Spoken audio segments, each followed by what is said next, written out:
यहाँ एक ऐसी बात है जो 50 साल से ज्यादा उम्र के अमीर लोगों के बारे में आपके होश उड़ा देगी।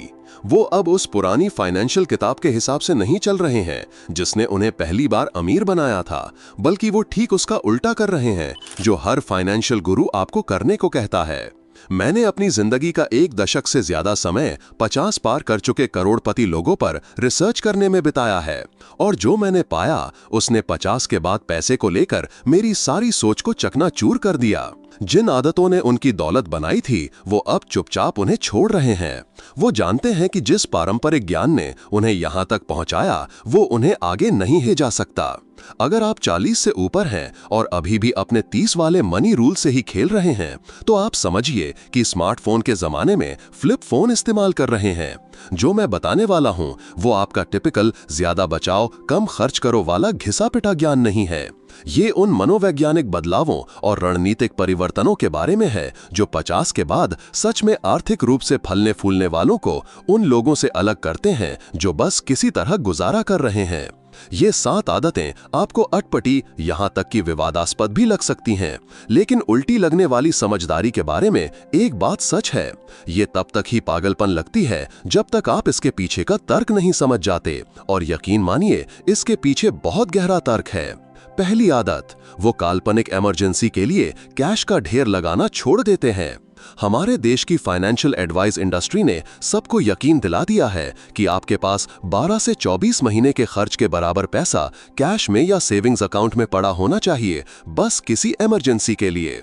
50 के पार अमीर लोग इस सलाह को पागलपन मानते हैं। वो इसलिए क्योंकि 50 के बाद आपकी सबसे बड़ी इमरजेंसी नौकरी छूटना नहीं है। इस उम्र तक ज्यादातर लोगों के पास कई इनकम सोर्स होते हैं, करियर जम चुका होता है या वो रिटायरमेंट की तरफ बढ़ रहे होते हैं। आपकी असली इमरजेंसी है महंगाई, जो चुपचाप सोते सोते आपकी खरीदने की ताकत को खा रही है। मैं आपको असली आंकड़ों से एक तस्वीर दिखाता हूं। पिछले 10 सालों में भारत में महंगाई ने रुपए की कीमत को 40% से ज्यादा कम कर दिया है। इसका मतलब है कि अगर आपने 10 लाख रुपए का इमरजेंसी फंड बनाकर किसी सेविंग्स अकाउंट या एफडी में रखा होता, जहां आपको 5-6% का ब्याज मिल रहा है, तो आपने अपना पैसा बचाया नहीं, बल्कि टैक्स और महंगाई को मिलाकर असल में अपनी खरीदने की ताकत का एक बड़ा हिस्सा गंवा दिया। ये पैसे की सुरक्षा नहीं, ये तो धीमी गति से की जाने वाली आर्थिक आत्महत्या है। मैं एक ऐसी महिला से मिला जो 52 की उम्र में रिटायर हुई और उन्होंने 25 लाख रुपए कैश में रखे थे। उनका तर्क था कि क्या पता कब जरूरत पड़ जाए। 10 साल बाद भी उन्होंने उस कैश को हाथ नहीं लगाया, लेकिन महंगाई ने उस पैसे की असल कीमत में से 8-10 लाख रुपए चुरा लिए थे। ये वो पैसा था जिससे वो एक छोटा फ्लैट खरीद कर किराए पर दे सकती थीं, एक बॉन्ड लैडर बना सकती थीं या डिविडेंड देने वाले शेयरों का एक पोर्टफोलियो खड़ा कर सकती थीं। अमीर लोग आमतौर पर सिर्फ 3 से 6 महीने का खर्च ही लिक्विड कैश में रखते हैं। बाकी सब कुछ डिविडेंड देने वाले एसेट्स, कंजर्वेटिव इंडेक्स फंड्स में जाता है, या वो अपनी प्रॉपर्टी पर एक ओवरड्राफ्ट लिमिट या क्रेडिट लाइन सेट कर लेते हैं। ये इमरजेंसी फंड नहीं, बल्कि स्ट्रैटेजिक लिक्विडिटी टूल है जो जरूरत पड़ने पर उपलब्ध होते हुए भी अपनी वैल्यू बनाए रखते हैं या उसे बढ़ाते हैं। यहाँ सोच का बदलाव बहुत गहरा है। सुरक्षा तिजोरी में पड़े नोटों से नहीं आती, बल्कि ऐसे एसेट्स और कैश फ्लो से आती है जो आपके लिए काम करें। अब आते हैं दूसरी दौलत खत्म करने वाली आदत पर, सारा कर्ज चुका दो वाला जुनून। ये बात कई लोगों को चुभ सकती है, लेकिन मेरे साथ बने रहिए। पारंपरिक ज्ञान कहता है कि रिटायरमेंट तक आपको पूरी तरह कर्ज मुक्त हो जाना चाहिए। हमारे यहाँ तो कर्ज को बोझ माना जाता है, लेकिन 50 के पार के अमीर लोग अक्सर इसका ठीक उल्टा करते हैं। वो रणनीतिक रूप से कर्ज का इस्तेमाल अपनी दौलत को बचाने और बढ़ाने के एक हथियार की तरह करते हैं। इससे पहले कि आप सोचें कि मैं पागल हो गया हूँ, यहाँ एक जरूरी अंतर समझिए। एक होता है बुरा कर्ज जो आपको निचोड़ता है, और एक होता है स्मार्ट कर्ज जो आपको लेवरेज देता है। फर्क इस बात में है कि कर्ज किस चीज के लिए लिया गया है और उसका स्ट्रक्चर कैसा है। सोचिए, आप 55 के हैं और आपका 30 लाख का होम लोन है जिस पर 8% का ब्याज है। एक आम आदमी तब तक बेच रहेगा जब तक ये लोन खत्म न हो जाए, लेकिन एक आर्थिक रूप से समझदार व्यक्ति अलग तरह से सोचेगा। वो खुद से पूछेगा, अगर मैं इस पैसे को 8% के लोन में चुकाने के बजाय कहीं इन्वेस्ट करके 12-14% कमा सकता हूँ, तो मैं ये 4-6% का फायदा क्यों छोड़ दूं? ये कोई थ्योरी नहीं, ये गणित है।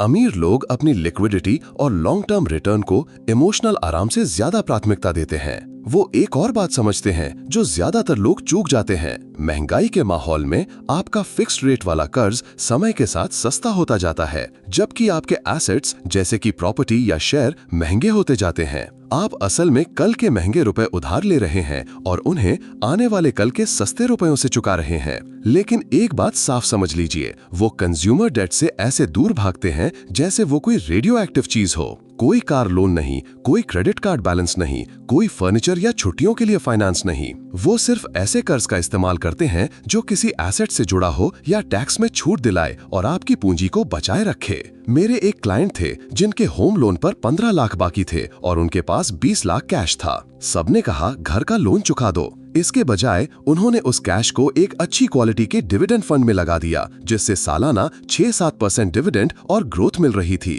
कुछ सालों में उस फंड ने इतना रिटर्न दे दिया जो उनके पूरे लोन के ब्याज से कहीं ज्यादा था। साथ ही उनकी लिक्विडिटी भी बनी रही और टैक्स डिडक्शन भी मिला। आप इस बारे में क्या सोचते हैं? क्या कर्ज मुक्त होना ही सबसे बड़ी समझदारी है? अपनी राय नीचे कमेंट में जरूर बताइए। अब तीसरी और आखिरी गलती जो लोग करते हैं, हर चीज में डाइवर्सिफाई करना। वॉरेन बफे, जो बूढ़े भी हैं और अमीर भी, ने एक बार कहा था जो हर निवेशक के माथे पर लिखा होना चाहिए, डाइवर्सिफिकेशन अज्ञानता से बचने का एक तरीका है। 50 की उम्र तक अमीर लोग इतना अनुभव हासिल कर चुके होते हैं कि उन्हें पता चल जाता है कि उनके लिए क्या काम करता है और वो अपना पैसा 20 अलग अलग ऐसी जगहों पर फैलाना बंद कर देते हैं जिनके बारे में उन्हें कुछ खास पता नहीं होता। पारंपरिक ज्ञान आपको ज्यादा से ज्यादा चीजों में पैसा फैलाने को कहता है, लेकिन 50 के पार के अमीर लोग उन चीजों पर ध्यान केंद्रित करना शुरू करते हैं जिन्हें वो सबसे अच्छी तरह समझते हैं। ये जुआ नहीं है, ये उसका ठीक उल्टा है। ये दशकों के जमा किए हुए ज्ञान और अनुभव का लाभ उठाना है।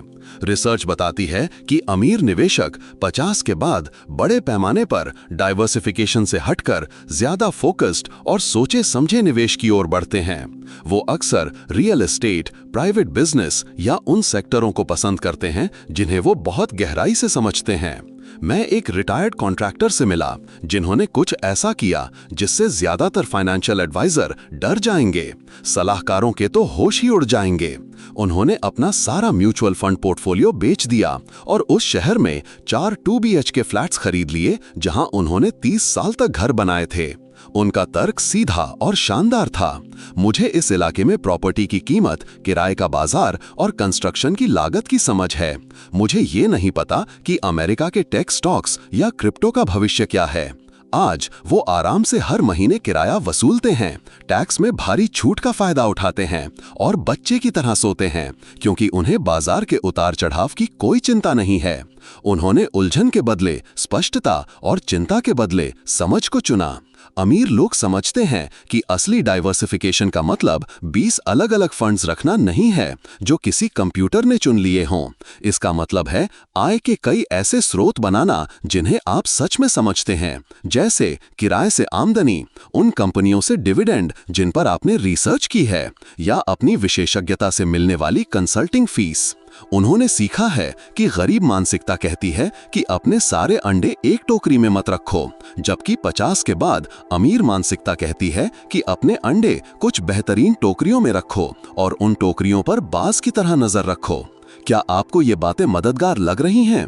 अगर ये सोच आपकी आंखें खोल रही है तो नीचे कमेंट्स में आंखें खुल गईं जरूर टाइप करें।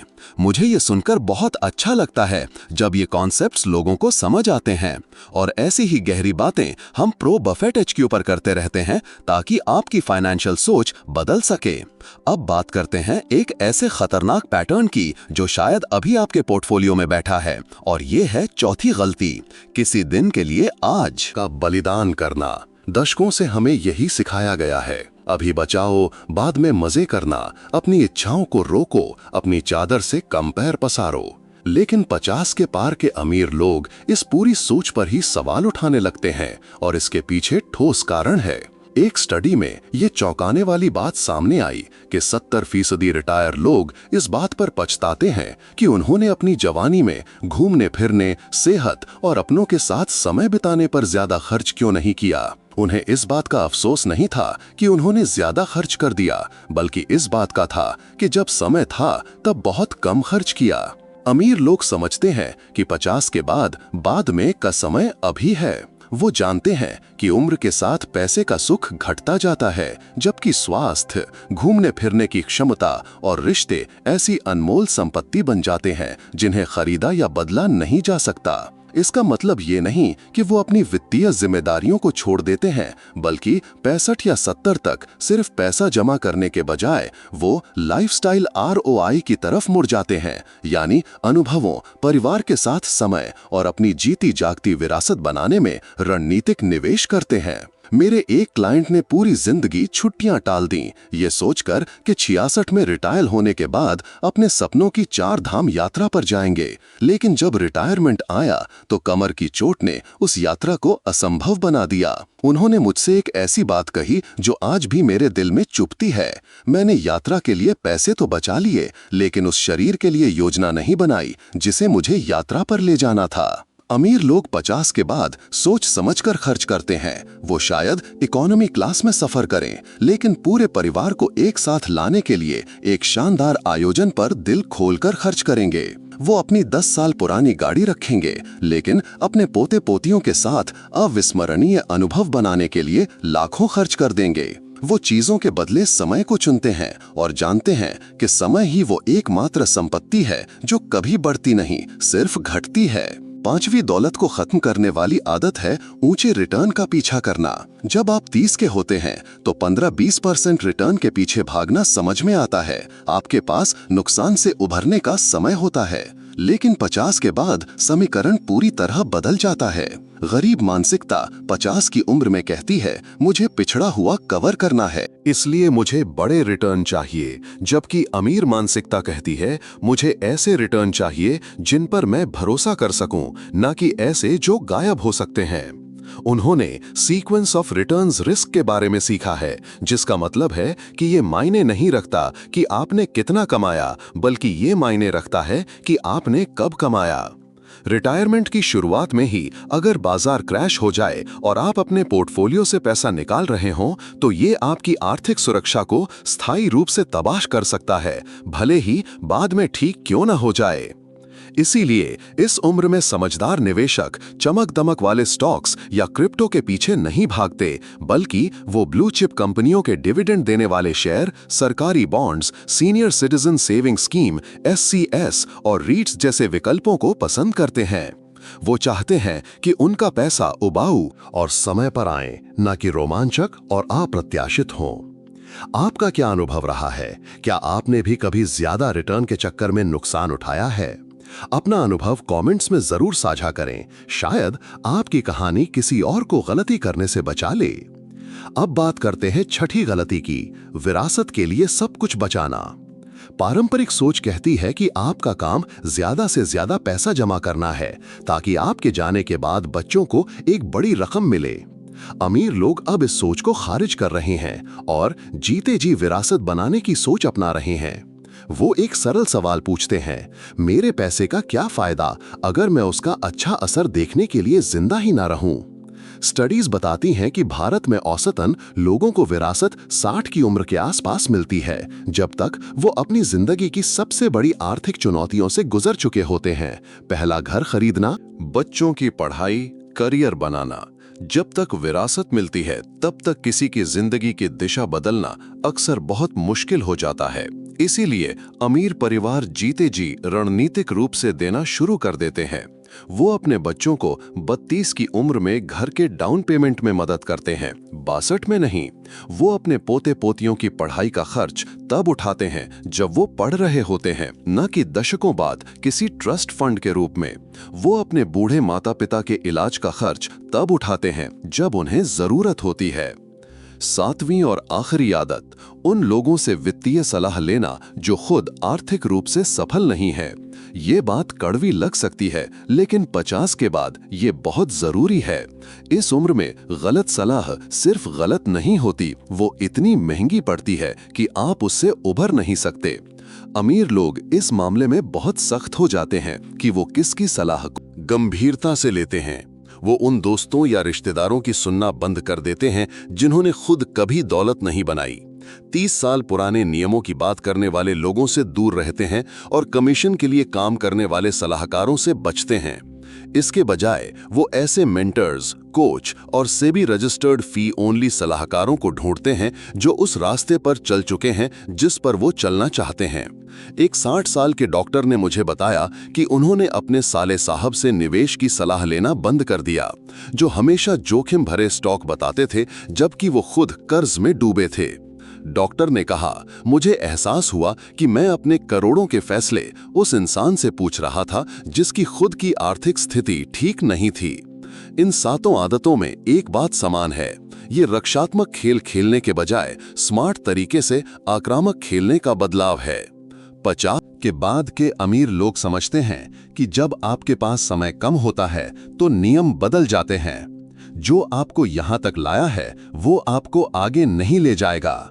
50 के बाद असली आर्थिक सुरक्षा पुराने नियमों का पालन करने से नहीं आती, बल्कि डर के बजाय ज्ञान के साथ अपनी नई हकीकत को अपनाने से आती है। ये समझने से आती है कि अमीर होने का मतलब मरते समय सबसे ज्यादा पैसा होना नहीं है, बल्कि जीते जी उस पैसे का भरपूर आनंद लेना है। याद रखिए, आप इसे अपने साथ नहीं ले जा सकते, लेकिन जब तक आप यहाँ हैं, आप इसका बेहतरीन इस्तेमाल जरूर कर सकते हैं। 1 से 10 के पैमाने पर यह जानकारी आपकी वित्तीय यात्रा के लिए कितनी मूल्यवान थी? अपनी रेटिंग नीचे कमेंट्स में जरूर दें। मैं हर एक कमेंट पढ़ता हूं और ये जानना पसंद करता हूं कि ये विचार उन लोगों पर क्या असर डाल रहे हैं जो वास्तव में इस दौर से गुजर रहे हैं।